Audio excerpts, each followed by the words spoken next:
Hello everyone, welcome back to my channel. कैसे हैं आप सभी लोग? आशा करती हूँ आप सभी लोग ठीक होंगे। जैसा कि अभी तक हमने बीएड प्रथम वर्ष के जो हमारा पहला बुक था उसका दूसरा चैप्टर पढ़ रहे थे, तो इसमें हम लोगों ने पार्ट 1 देखा। आज हम लोग पार्ट 2 में जो हमारे सेकंड चैप्टर में बचा था उसको हम लोग पढ़ेंगे। तो अभी तक हमने पढ़ लिया आदर्शवाद और उसकी शिक्षण विधियाँ। आज हम लोग पढ़ेंगे आदर्शवाद और शिक्षक, आदर्शवाद और शिक्षार्थी, आदर्शवाद और विद्यालय, आदर्शवाद और अनुशासन। मतलब आदर्शवाद के अनुसार शिक्षक कैसे हों, आदर्शवाद के अनुसार शिक्षार्थी कैसे होने चाहिए, आदर्शवाद के अनुसार विद्यालय का प्रकार कौन सा होना चाहिए, आदर्शवाद किस प्रकार के अनुशासन की बात करता है, और जो बाकी सब है वो सब हम लोग पढ़ेंगे। तो हम लोग पहले देखते हैं आदर्शवाद और शिक्षक। आदर्शवाद के अनुसार शिक्षक कैसे होनी चाहिए। आदर्शवादियों ने शिक्षक को महत्वपूर्ण स्थान प्रदान किया है। उनका कहना है कि बालक को पशुत्व से मनुष्यत्व और मनुष्यत्व से देवत्व की ओर ले जाने में शिक्षक की बहुत महत्वपूर्ण भूमिका होती है। शिक्षक के महत्व पर प्रकाश डालते हुए फ्रॉबल ने कहा है कि अध्यापक रूपी माली के द्वारा ही शिक्षार्थी रूपी पौधे की सहायता से विद्यालय रूपी उद्यान को सजाया जा सकता है।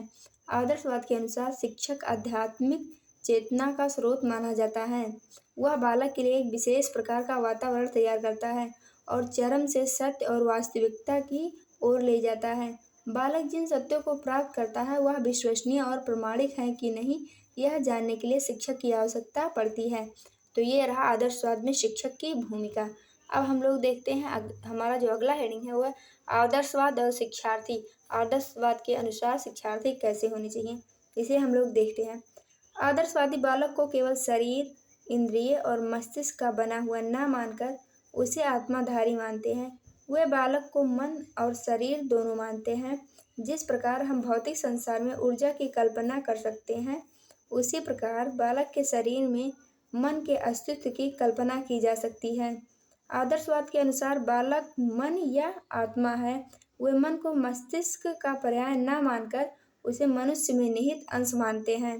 इस दृष्टि से वे सभी बालक को समान मानते हुए कहते हैं कि सभी बालक एक समान होते हैं, इसलिए वे सभी पूर्णता की अनुभूति करने योग्य होते हैं। अब हम लोग देखेंगे आदर्शवाद और विद्यालय। आदर्शवाद के अनुसार विद्यालय कैसा होना चाहिए। आदर्शवादियों के अनुसार विद्यालय सर्वाधिक शिक्षा का स्थल एवं केंद्र है।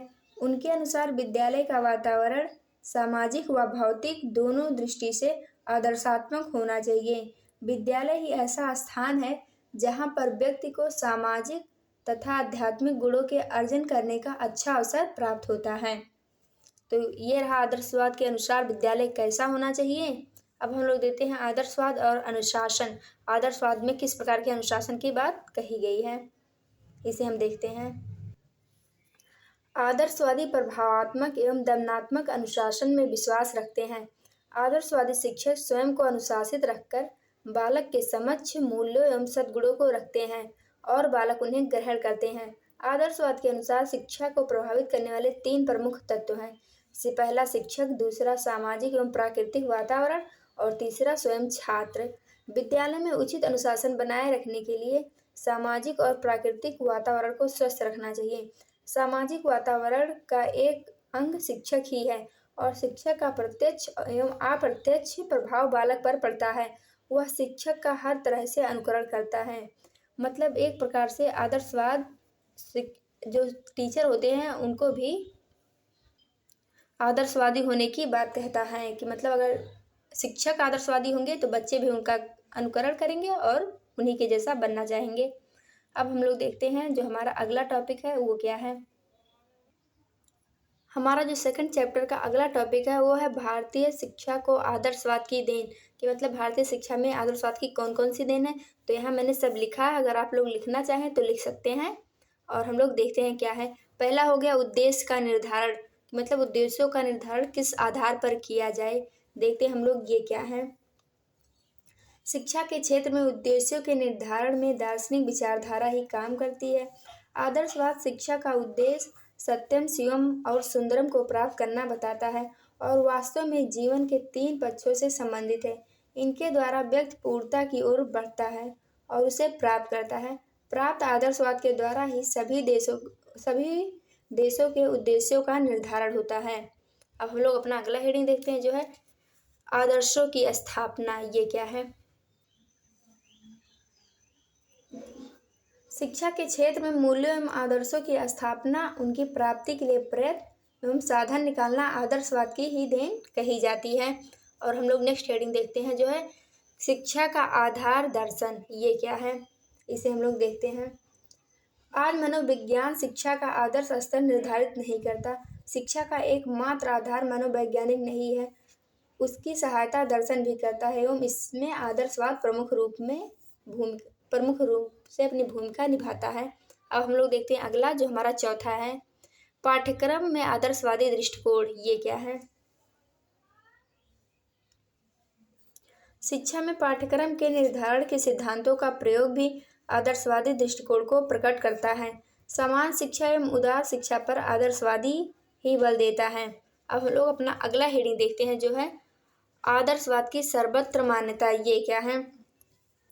आदर्शवाद की मान्यता इतनी अधिक हुई है कि वह प्राचीन समय से आज तक किसी न किसी रूप में दूसरे संप्रदाय के साथ साथ चलता है। अब हम लोग अगला हेडिंग देखते हैं अध्यापक महत्वपूर्ण। ये क्या है? जो कुछ भी सांप्रदायिक विचार हो, अध्यापक की स्थिति महत्वपूर्ण होती है और उसके महत्व को भुलाया नहीं जा सकता है, ये आदर्शवाद कहता है। अब हम लोग देखते हैं अगला हेडिंग बालक के व्यक्तित्व का आदर। मतलब आदर्शवाद किस प्रकार से बालक के व्यक्तित्व का आदर करता है। व्यक्तित्व का विकास आदर्शवादी शिक्षा का मुख्य लक्ष्य है। मतलब बालक के व्यक्तित्व का विकास करना ही आदर्शवादी शिक्षा का मेन लक्ष्य है। अब हम लोग अगली हेडिंग देखते हैं अनुशासन महत्वपूर्ण। तो अभी तो हमने अनुशासन के बारे में पढ़ा है, लेकिन फिर भी देख लेते हैं क्या है। आदर्शवाद ने शिक्षा के क्षेत्र में अनुशासन को विशेष महत्व दिया है। यह अनुशासन स्वाभाविक हो, न कि दमन पर आधारित हो। ये रहा अनुशासन। अब हम लोग देखते हैं अगला हेडिंग आध्यात्मिक शिक्षा पर बल। ये क्या है? आदर्शवाद आध्यात्मिक, धार्मिक एवं नैतिक शिक्षा पर बल देता है। शिक्षा का संबंध आध्यात्मिक एवं धार्मिक तथा नैतिक जीवन से हो, यह आदर्शवाद की देन है। तो ये रहा हमारा भारतीय शिक्षा में आदर्शवाद की देन। इतनी सारी हेडिंग को हम लोगों ने डिस्कस किया। अब जो सेकंड चैप्टर का हमारा लास्ट टॉपिक बचा है वो है प्लेटो के संदर्भ में आदर्शवादी शिक्षा की प्रमुख विशेषताएं। मतलब आदर्शवादी शिक्षा की कौन कौन सी प्रमुख विशेषताएं हैं अकॉर्डिंग टू प्लेटो। अब हम लोग इसे देखते हैं। अगर आप लोग चाहें तो लिख सकते हैं, नहीं तो कोई ज़रूरत नहीं है। ये भी टॉपिक परीक्षा की दृष्टि से बहुत महत्वपूर्ण है, तो इसे हम लोग देख लेते हैं। इसमें पहला क्या है? आत्मविश्वास। जो पहली विशेषता है वो है आत्मविश्वास। ये क्या है? इसे हम लोग देखते हैं। प्लेटो दो प्रकार के जगत की बात करता है, वास्तविक और भौतिक जगत। वास्तविक जगत मानसिक व आध्यात्मिक है। प्राकृतिक जगत तो हमारी इंद्रियों के सामने है, वह मिथ्या या अवास्तविक है। यह प्राकृतिक जगत आंतरिक जगत का प्रकाशन या प्रतिछाया स्वरूप है। मन इसकी सृष्टि करता है, अन्यथा इनका अस्तित्व ही नहीं। जीवन में हम जो कुछ भी धारण करते हैं वह केवल विचार के कारण ही है। इन सब के मूल में एक असीम मन या परम आत्मा ही है, जिसका एक सीमित अंश हम सबके भीतर है। परम आत्मा संसार की समस्त वस्तुओं की सृष्टि करता है, इसका प्रसार चारों ओर है। उसके चिंतन एवं क्रियाशील के परिणाम से उसकी आत्मा का प्रक्षेपण होता है। तो मतलब ये आत्मा को श्रेष्ठ मानता है। अब हम लोग देखते हैं हमारा अगला टॉपिक। ये आत्मविश्वास को श्रेष्ठ मानता है। हम लोग देखते हैं अगला जो है चरम लक्ष्य आध्यात्मिक वास्तविक की अनुभूति। ये क्या है? इसे हम लोग देखते हैं। आत्मा स्वतंत्र है। मानव में तीन प्रकार की प्रतिक्रियाएं होती हैं, पहली ज्ञानात्मक, दूसरी भावात्मक और जो तीसरी हो क्रियात्मक। इसके द्वारा मनुष्य अपने भीतर असीम की अनुभूति करता है। ये तीनों प्रक्रियाएं उसे सत्य, शिव, सुंदरम के शाश्वत मूल्यों को प्रदान करती हैं। इन सब से संपन्न होने पर मनुष्य चरम लक्ष्य की प्राप्ति करता है और उसमें असीम निरपेक्ष की अनुभूति होती है। अब हम लोग अगला देखते हैं क्या है तीन शाश्वत मूल्यों में विश्वास। तो अभी तक तो आप लोग जान ही गए होंगे कौन कौन से तीन शाश्वत मूल्य हैं, सत्यम, शिवम, सुंदरम। अब हम लोग देखते हैं ये क्या है। प्लेटो तीन शाश्वत मूल्यों सत्यम, शिवम, सुंदरम में विश्वास करता है और जीवन में इनकी प्राप्ति आवश्यक मानता है। ये तीनों मूल्य आध्यात्मिक होते हुए भी सामाजिक हैं। इन तीनों मूल्यों को अलग अलग माना जाता है, परंतु विचारपूर्वक देखा जाए तो इनमें सह संबंध है। सत्य में शिव और शिव में सुंदर के गुण होते हैं। अब हम लोग अपना अगला हेडिंग देखते हैं। इसको हम लोगों ने देख लिया, 3 शाश्वत मूल्य में विश्वास जो है मन की स्वतंत्र सत्ता में विश्वास। ये भी एक प्रकार से आदर्शवाद की विशेषता ही है कि मन की स्वतंत्र सत्ता में वो विश्वास करता है। अब हम लोग देखते हैं ये क्या है। प्लेटो के अनुसार मन भौतिक वस्तुओं पर आधारित नहीं रहता, वह अपने नियम स्वयं बनाता है। मन के द्वारा सभी समस्याएं हल होती हैं।